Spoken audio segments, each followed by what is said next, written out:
พญายอยองคุณเนื้อนาบุญ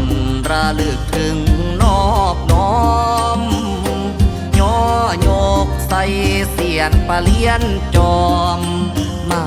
ลาหอมแทนข้าบูชาคุณนามพระอาจารย์จรัญอนังคโน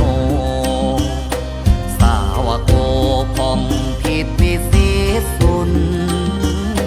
เลิศลำทำวินัยได้คำจูนเป็นมงคล